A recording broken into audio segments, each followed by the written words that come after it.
Didn't I tell y'all she was going to be drugged into this? I have a theory on women that does stuff like this, but we'll talk about that later. A seemingly unbothered young Miami was served with lawsuit papers at her pool party today. They putting the pressure on these people.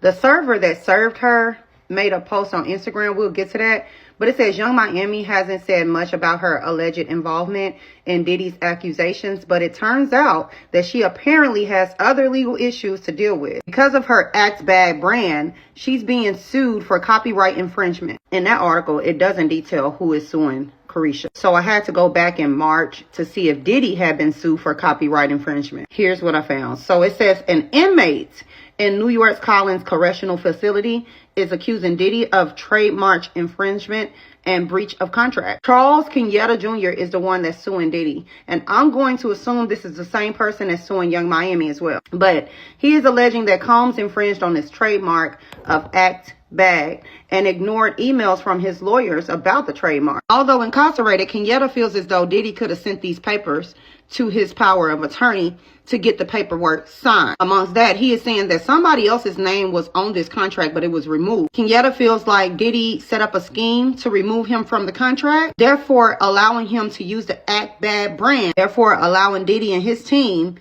i.e. Caresha, benefit off the Act Bad brand. They didn't release the name of the John Doe person that was added to this contract, but he's saying that that person's name should not be anywhere on their file, nor on their contract. Diddy, this is a new day and time. People are not playing about their money. And I wouldn't expect anybody to play about a trademark that they went through the trouble of getting for their brand. And for you to benefit freely, you or Caresha.